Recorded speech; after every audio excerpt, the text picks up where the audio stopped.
नमस्कार शेतकरी मित्रांनो, हा जो मल्चिंगचा प्लॉट आहे याला आपण नियोजन करत आहोत। याच्यापूर्वी आपण बघितलंच आहे की मी आळवण्या केलेल्या आहे आणि यापुढेही देखील आळवण्या करणार आहे। पण शेतकरी मित्रांनो, याच्यामध्ये जी पुढची आळवणी मी करणार आहे ती आहे 13-40-13, म्हणजे फॉस्फरसची सगळ्यात जास्त गरज आहे। साधारण हा प्लॉट 2.5 महिन्याकडे चाललेला आहे।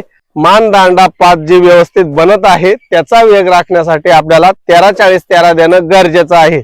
यानंतर शेतकरी मित्रांनो, पुढची आळवणी आहे जी मी दिलेली आहे ती आहे प्रोटीनेक्स 2 लिटर प्रति एकर। त्याच्यानंतर 13-0-45 याच्यामध्ये पोटॅशची जी मात्रा आहे ती इथून पुढे कांदा फुगवणीसाठी उपयोगात येणार आहे। त्याच्यामुळे आपण लागलीच 80 दिवसाच्या आसपास 13-0-45 ही ग्रेड प्रति एकर 5 किलो देत आहोत। त्याचबरोबर शेतकरी मित्रांनो, या काळामध्ये जी फुगवण होत असते त्यावेळेस आपल्या कांद्याचा बल्क असेल, मान असेल, ही लवचिक असणं गरजेचे आहे।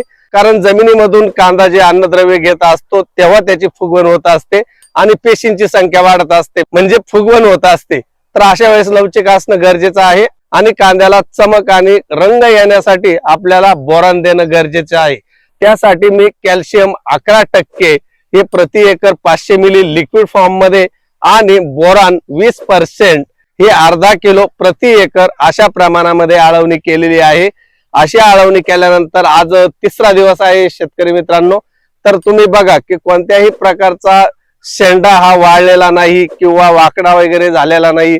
संपूर्ण प्लॉट जो आहे तो समान पद्धतीने वाढ झालेली आहे। अशा पद्धतीने जर तुम्ही तुमच्या पिकामध्ये जर काम केलं तर 100% तुम्हाला उत्पादन यायला मदत होणार आहे। आणि अशाच वेगवेगळ्या नियोजनासाठी तुम्ही मला फॉलो करून ठेवा। भेटूया पुन्हा, तोपर्यंत नमस्कार।